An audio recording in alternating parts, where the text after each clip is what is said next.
In this video, gagawa tayo ng Maya wallet account. Also, i-upgrade na rin natin para mas tumaas ang limit at gagawa na rin ng Maya savings account na pwedeng umabot ang interest rate up to 14%. Paano? Tara, pag-usapan natin. Para magkaroon ng Maya account, importante na mag-download ka muna ng app sa Play Store or sa App Store. Gamit ko yung phone ko na Android phone, andito yung Maya. Na-install ko na to kaya pwede ko nang i-open. Dito, pwede tayong mag-ipon at PDIC insured ito at lisensyado pa ng Bangko Sentral ng Pilipinas. Gamit rin ng account na to, pwede tayong makapag-loan for emergency at makapagpalago ng pera, magawa iba't ibang transaction ng pagpapadala ng pera at marami pang iba. I-share ko yung location ko rito, so allow only while using the app, and then start an account na tayo. Kailangan i-provide yung complete name, yung first name muna, next yung sa last name, at yung email address na din. Although optional lang yung nakalagay dito, pero maganda na meron na ring email address na ipoprovide. Tap ko na yung continue. This time, yung cellphone number naman. Yung phone number na ilalagay natin dito ang siyang magisilbing parang account number natin sa Maya wallet mismo. So kung may magpapadala sa atin ng pera sa Maya wallet, ibibigay lang natin yung phone number na nakalink sa Maya account. So na-enter ko na yung phone number ko at yung password na rin. Huwag kakalimutan ang password kasi gagamitin na natin ito every time mag-login sa Maya app. Kung sa GCash and PIN sa Maya, it's password. Pwede nyo i-tap yung eye icon katulad ng ginawa ko para makita ninyo kung tama ba yung password na in-enter nyo, yung wala bang spelling na mali. Also, in-approve ko na yung terms and conditions, in-enable ko na rin yung data personalization. Ito yung sa mga promos o yung mga profiling na tinatawag. Kung sakaling meron silang email na ipapadala sa'yo, also yung mga nababagay sa'yo na promo or programs sa Maya, magagamit na rin yung information mo sa paggamit ng Maya for these purposes. So sa akin, save ko na, chinek ko na lang lahat, at hintayin ang one-time PIN na ma-receive sa phone.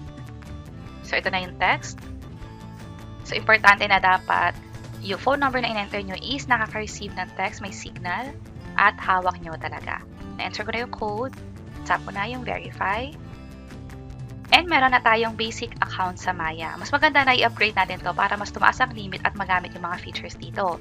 Also, ito yung mga tips sa pangangalaga sa Maya account ninyo. Para nga naman hindi ma-hack or magkaroon ng unauthorized transaction, importante na huwag nyo i-share yung information ninyo. Mapa-OTP man yan, yung personal information. Maganda rin na mag-set up ng two-factor authentication. Ibig sabihin, aside sa password, pwedeng may text pa na ma-receive para mag-proceed muna yung transaction. At dapat na ma-monitor natin yung mga transaction natin sa Maya. Kung sakaling meron tayong nakikita na hindi natin ginawa yung transaction na yon, let's say may nalabas na pera sa Maya account natin, i-report na natin as soon as possible. Huwag rin i-share ang password or mobile PIN kahit kanino man. So kapag okay na dito, i-tap na ang continue. Ito na kaagad yung Maya app. Maraming features dito, bank transfer, savings account, maging pag-invest sa stock market, pwede.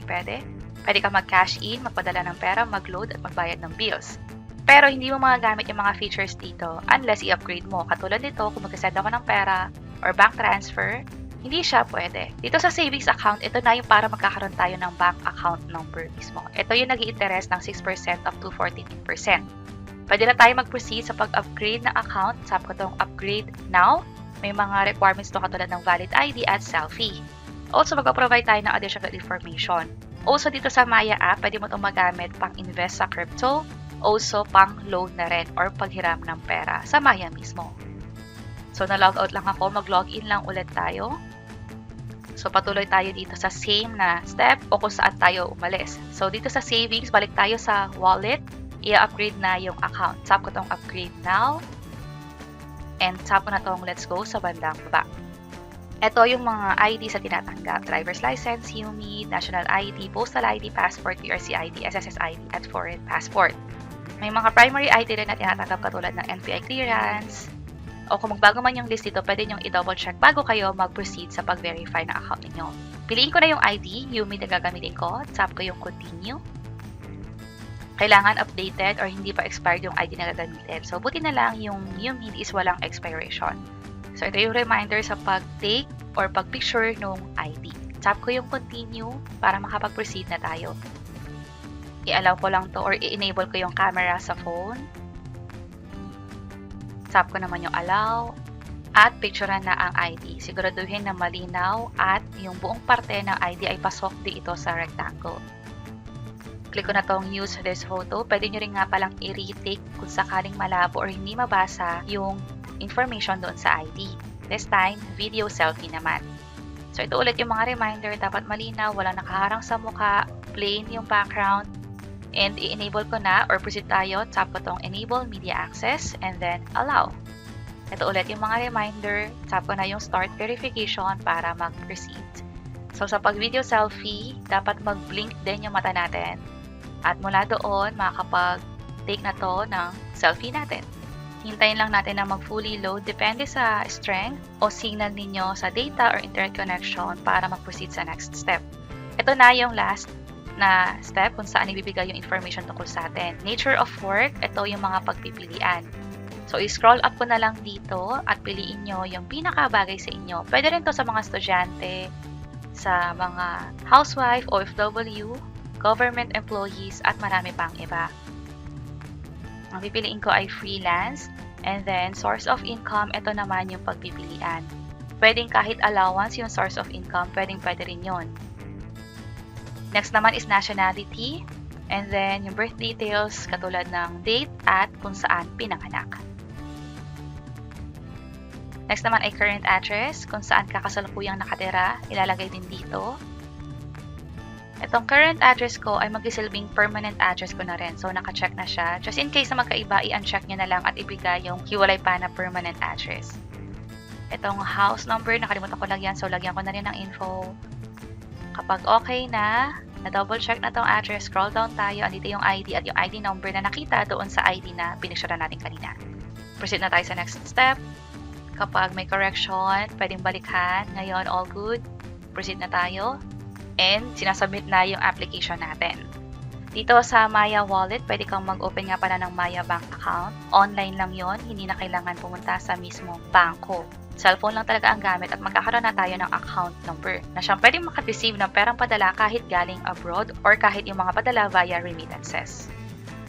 So nagkaroon ng error, so ang gagawin ko is proceed lang tayo, tap ulit yung continue at click yung submit. May pagkakataon na magkaroon ulit ng error. Kapag ganun, pwede nyo i-refresh or balikan. Tap lang yung continue, submit ulit. Hopefully this time, mag-proceed na. At ito na. Account status is under review. View details tayo. Ito yung validation code. Pwede nyo itong i-copy. Andito na rin yung personal information sa bandang baba. So, hihintay na lang natin na ma-approve yung account natin sa wallet. Next nun is yung sa savings naman. Dito sa profile, account under review pa rin siya. Pero after a few minutes, may na-receive agad akong text na congratulations for completing Maya account. Dahil sa text na to, i-check na natin kung ano nga talaga nangyari sa Maya account natin. Login lang ulit. At under review, so refresh ko lang to. And ito na, refreshing na. Balik tayo dito sa profile, sa bandang taas. Ito na. Pwede nang mag-create ng username. Ibig sabihin, approve na yung account natin. Na-upgrade na siya. Magagamit na natin yung iba't ibang mga features dito. Katulad ng pagpapadala ng pera, pagbayad ng bills, pag-load. Maka-receive din ng perang padala dito sa Maya Wallet. Makapagbayad din sa mga establishment katulad ng supermarket at marami pang iba. Ito na pala yung savings part ng Maya. And ito yung earn up to 14% per annum. Possible, by the time na pinapanood nyo itong video na to is nagbago na yung interest rate. So, i-check nyo na lang. Pero still, mas mataas pa rin ito kumpara sa normal bank account. Again, dito sa savings, pwedeng mag-open ng time deposit or ng goals natin sa pag-iipon. At pwede na tayo mag-open ng savings account. Click ko na yung continue.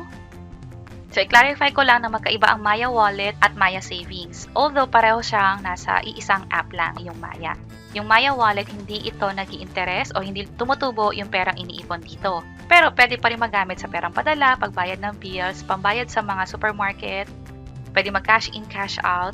Pero sa Maya Savings, pwede rin gawin yung mga pag-bank transfer, pero pwede nang kumita yung pera natin dito.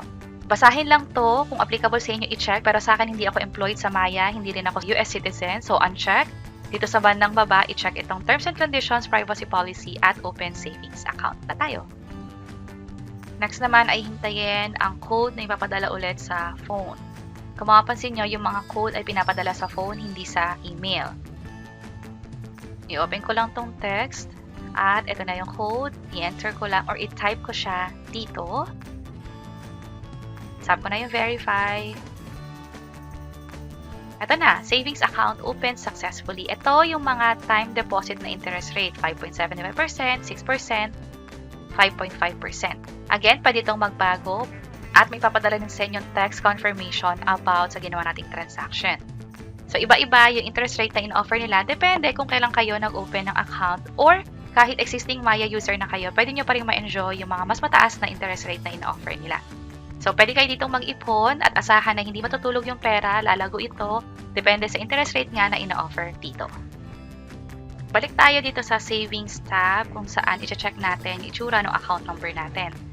Hindi na ito kapareho ng phone number. Tap ko tong green na box para sa My Savings.